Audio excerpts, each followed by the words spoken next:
After speaking with the medical examiner, he is going to rule the preliminary findings for the cause of death for Miss Shelley Darling and Elizabeth Whipple as electrocution, and the manner of death preliminaries will be accidental.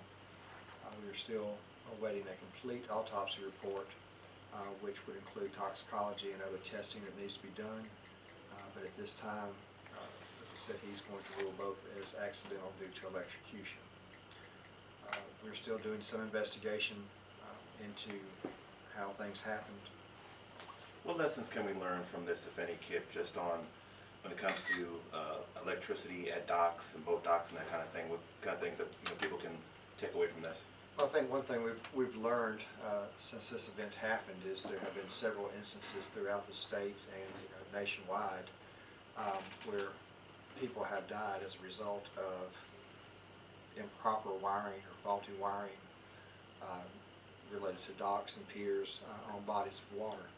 It's obviously brought a new awareness to it, so we can perhaps prevent future accidents and potential deaths from occurring. You've been in the homicide unit for a long time. Prior to this past weekend, can you recall an instance where there was a similar death or deaths as a result of an electrical shock or electrocution as a result of hanging out on a dock or near a lake? Well, we had one a couple of years ago, back August of 2015. His cause of death was not ruled electrocution, but we do believe that electrical current played a part in that. Doctors have actually ruled a drowning or asphyxia due to drowning, drowning secondary. So, but no, I do not recall any before that. You said one of the things that you guys hoped to do on yesterday was to find answers for these two families. I'm guessing you talked to them, or someone from your office talked to them before you did the release this morning. What were their feelings or reaction to this news? Well, I have not talked with them. One of my investigators did reach out to both families.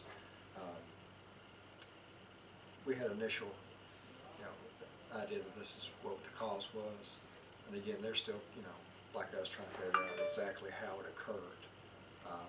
Whether we'll be able to answer that, I'm not sure. If anybody will, it could be a combination of events or items that came into contact to do this. So we might not never know exactly how it transpired, but at least it's a step in finding some closure for them. If I recall right, I believe you guys had determined there was power going to that particular dock they were on. It's just unclear if that played a factor in what happened to them. Well, we believe, that based on where they were prior to and where they were found, that it's directly related to that. Now, the exact source, I have not been told what the exact source of the power where that was coming from, but it would appear it's directly related to the dock.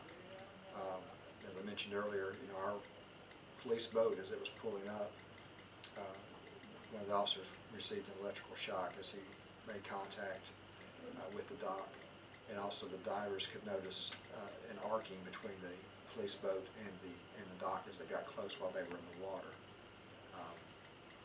So, to answer, I'm not exactly sure where the direct source of it was, but it would appear that it was going straight to the dock to power the lift, and I guess have electrical outlets down there.